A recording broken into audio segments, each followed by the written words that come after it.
Hello, everyone. Welcome to Talking Logistics, where we have conversations with thought leaders and newsmakers in the supply chain logistics industry.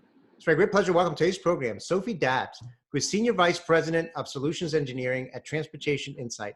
And today we're going to talk about a manufacturer's guide to e-commerce fulfillment excellence. Now, without a doubt, e-commerce has transformed supply chain and logistics operations substantially over the past, 2 decades. And while its impact on the retail industry is well documented, it has also had created a lot of opportunities and challenges for manufacturers too. So what are some of those opportunities and challenges, and how can manufacturers achieve e-commerce fulfillment excellence? Well, that's the main topic of today's episode, and it's great to have Sophie with us on the program to share her insights and advice on this topic. So Sophie, welcome to the program. Hey, thanks for having me, Adrian. So Sophie, you're a first-time guest here on Talking Logistics, and so before we kind of dive into this very meaty topic, I always like to ask folks, how they got involved with this industry and just get a little bit about their background. So why don't we start there, really briefly? Tell us a little bit about your career path, how and why you got involved with supply chain logistics, and what your current role and responsibilities are there at Transportation Insight. Sure. So I got involved with transportation and logistics in the way that many people do after a bad breakup in college with a boyfriend. So magically, I had a bad breakup with a boyfriend in college my senior year, and all of a sudden I was available for an internship in Tulsa, Oklahoma at Melton Truck Lines, and the rest is history. So, I came up through the ranks at both a 3PL and a major national carrier, and worked on the sales and the operations side of the house. So I kind of got to see both sides. And then I spent about 5 years in manufacturing before coming to Transportation Insight. And so today I lead our solution engineering and marketing organizations. And I've really been fortunate to have that experience actually being in a manufacturing environment, working for a shipper, because I feel like that colors the way I engage, that colors the way Transportation Insight engages with clients, because what I know to be true is that most executives do not wake up in the morning thinking about transportation. And so when you can engage and talk to them about their business problems and their customers, mainly their customers, there's a whole different level of connection and solution building that happens. So it has been about 10 years here at TI, and it's been amazing. Wow, I've been, we just celebrated our 7th year on Talking Logistics. And yeah, congratulations. Well, thank you. And I would say that, every time I've asked that question, I think you're the first one who has said they got into the industry due to a bad breakup. So you get, if we had a prize or a trophy, I need for a the prize. first of, you get that one.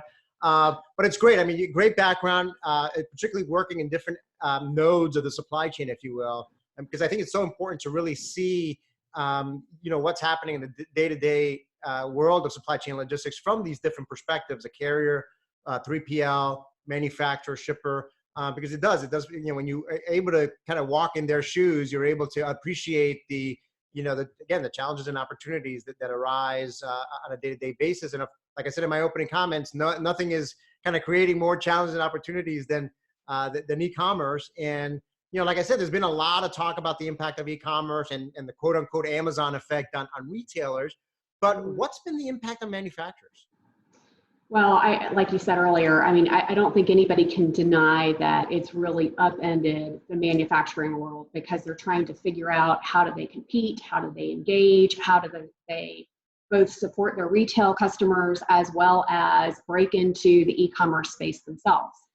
And, I talk to manufacturers almost on a daily basis, and the theme is very, very similar. And I think it's best told. I was at the CSEMP conference probably a couple of years ago now, but it's still relevant. And I went to a workshop that was run by RELA, and they had great experts on the panel, and they were talking about all the grand e-commerce exploits and cart conversion and all the things that you would expect them to talk about in the e-commerce space. But it was not focused at retailers. This was just a broad session for everybody to come in and learn. And finally towards the end of the session, there was a hand raised in the back of the room, and someone very politely said, "Hey, this is great for the retailers, but what about all the manufacturers that are trying to do this for the first time?" And there was absolute silence on the panel. Now, probably about 5 seconds of silence. Now, for people who are engaging and used to being on stage, 5 seconds of silence for anyone is a really long time. So then there was lots of nervous laughter from the audience and the panel. But the response was basically this: lots of words, but we don't know. And so while that was a couple of years ago now, what I see is that there still is a large portion of the manufacturers out there that are in the we don't know category. And so that whole, as I talk to individual manufacturers, I try to encourage them to say, you are not alone. There are so many people who are out there trying to figure these things out right now that there are resources that you can go and access. So it's upended the manufacturer's mindset for certain. That's a great anecdote. And I agree. I mean, I think when you read about, you go to blogs, you go to webcasts, conferences, a lot of it is about omni-channel, right? E-commerce. And you're right. I mean, the target audience for a lot of that content, a lot of that education, if you will, has been historically on the retailer side. But, for manufacturers, typically what happens is, retailers say, we're the customer, we're going to throw this up on you. You guys figure it out, and figure out how you're going to, meet our needs, whether it's e-commerce or on time in full or all these other things that kind of get tossed on manufacturers' laps, and they have to figure it out. But the reality is that, just as it's had, a transformational change on how retailers, their supply chain networks and how they flow product, it's similar things are happening on the manufacturers end. And you're right, a lot of them just don't know how to even get started. I know we're going to kind of address that question later on, is, how to get started. So maybe why don't we start there? I mean, how are manufacturers getting started, from your experience? Those are maybe a little bit further ahead in the maturity curve. How are they getting started with the direct consumer and e-commerce fulfillment? Well, almost invariably, especially the consumer goods manufacturers, are getting started by default because they are ending up having to serve their retail customers through dropshipping. And so they go through all the iterations of, instead of shipping pallets or full truckloads to a retail distribution center, they're now shipping ones and twos out their back door through UPS, FedEx, the Postal Service, etc. And they have all the headaches associated with going from large truckload or pallets to small pieces. And with that, they have to look at the challenges of the physical warehouse, the labor challenges, packaging challenges. And what I see is they're saying, well, if I have to do the drop shipping for my retail customers, maybe there's an angle, and I have to go through all the pain associated with that. Maybe there's an angle for me to get into the marketplace. And then there's this soul searching process that happens to say, but the retail customer is my customer. And do I really want to open the can of worms in the marketplace going direct to consumer? So you watch that maturity curve kind of evolve over time as you work with folks. And you're right. I think I see it too. We've written a lot about drop shipping and, how that's been growing in popularity over the past, 5, 6, 7 years, because that is the first entry point, for a lot of manufacturers. And if you look at it from just a transportation standpoint, like you said, you go from shipping pallets and full truckloads to, distribution centers to now shipping parcel. So all of a sudden I know when I got started in the industry 20 plus years ago, parcel was not even, it was a negligible part of a manufacturer's transportation spend. You fast forward to today, and it's a significant portion or a growing portion of the transportation spend. And as we all know, parcel is very different than LTL. It's very different than truckload in terms of how you negotiate, in terms of the way the rates are structured. So there's a learning curve just on the transportation side of things, right? That is exactly right. That's exactly right. And it's so interesting because I used to go into manufacturers that would say, oh, we're full truckload. LTL is a bad word, and it's almost a joke. And now it's like, okay, talk to me about parcel. Because forget LTL, forget truckload. I've got to figure out my parcel and my white glove delivery or whatever it might happen to be in that space. So it has mandated this shift in the market, and the shift in buying has mandated that the manufacturers change the way they think about the customer themselves. And so that in itself has been probably one of the hardest things that I see for manufacturers to really get their minds around. Absolutely. Of course, it has a ripple effect on the technology side of things as well, with the capabilities you might have in a transportation management system, a TMS, in terms of having parcel capabilities there, or just the integration with a retailer to do drop shipping, right? How do you get those orders into your systems? How do you provide the retailers with visibility, whether you have inventory on hand to even provide the product? So there's a lot of considerations here, which kind of brings me to kind of my next question. When it comes to e-commerce fulfillment, I mean, what do you see as the biggest supply chain logistics challenges that manufacturers face? I mean, what are some of the biggest changes that they need to make in order to succeed? Yeah, you hit on one already, and certainly there are a lot of them, but let's touch on three. So technology and everything associated with that, including transportation management software, their ERP software, how they actually receive orders and process them through their system. So that's a big piece that needs to be evaluated and updated sometimes. The whole delivery aspect. So the carrier piece, distribution, the shipping costs, and oh, by the way, let's pause and say, I have now all these consumers who have access to social media. And so the delivery has to be flawless, because there now millions, we hope, of consumers have access to every social media challenge out there. And so from a sales and marketing perspective, not only are they concerned about the actual service and delivery, but now they want to have a good message on social media as well. And then the final one relative to supply chain is inventory and inventory management. And where do you actually source those goods when someone places an order? Is it from a distribution center? Are you fulfilling from your manufacturing site? What does that look like? And what's the interim plan for that? And what's your plan for success? The inventory piece is, plays such a critical role in whether ultimately you're going to be profitable in doing all this, right? Because you could end up with a lot of stock or not enough stock, or you can, has again a ripple effect on your manufacturing operations. Do you expand, your manufacturing site to be able to hold more inventory, or do you separate stock at your distribution center, have some allocated to stores, for example, and others just to direct to consumer?